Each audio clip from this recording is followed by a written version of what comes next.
కల్లోలం ఎక్కడైనా శాంతి అయిన అభివృద్ధైన సంస్కృతి సందేశమైన కదిలే మెదిలే ధైర్యం కలం యోధుల సైన్యం అదే అదే నిజం నిజం నిజం రాసేది జర్నలిజం అదే అదే నిజం నిజం నిజం రాసేది జర్నలిజం నిజం రాసేది జర్నలిజం యుద్ధం ఏదైనా కల్లోలం ఎక్కడైనా శాంతి అయిన అభివృద్ధైన సంస్కృతి సందేశమైన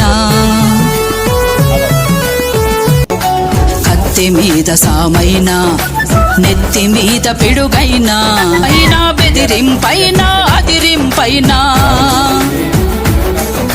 చెదిరిపోని సంకల్పం అదిరిపోని సంకేతం అదే అదే నిజం నిజం నిజం రాసేది జర్నలిజం అదే అదే నిజం నిజం నిజం రాసేది జర్నలిజం నిజం రాసేది జర్నలిజం. మహాన్యూస్ ప్రధాన కార్యాలయంపై బీఆర్ఎస్ సానుభూతి పరులు బీఆర్ఎస్ కార్యకర్తలు కొంతమంది అకస్మాత్తుగా దాడి చేసి ఫర్నిచర్ని కార్లను ఆస్తి నష్టం కలిగించినారు. ఈ దాడిని మేము మిర్యాలగూడ జర్నలిస్టుల తరఫున ఖండిస్తున్నాం. ఇలాంటి దాడులు చేయడం సిగ్గుచేటు. ఆ పార్టీకి వాస్తవాలు రాసినప్పుడు వాస్తవాలు ప్రచురించినప్పుడు మీకేమైనా అభ్యంతరాలు ఉంటే వాటిని మీడియా దృష్టికి యాజమాన్యం దృష్టికి తీసుకురావాలి.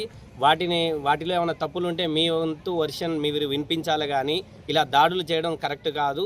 లేదా న్యాయబద్ధంగా మీరు న్యాయ పోరాటానికి దిగొచ్చు. వాటి మీద డిఫెమెన్స్ కేసులు వేయవచ్చు. మీరు అవాస్తవాలు ప్రచురించారని అడగవచ్చు ప్రజాస్వామ్యంలో. కానీ ప్రజాస్వామ్యంలో రాజ్యాంగానికి విరుద్ధంగా దాడులు చేయడం అనేది కరెక్ట్ కాదు.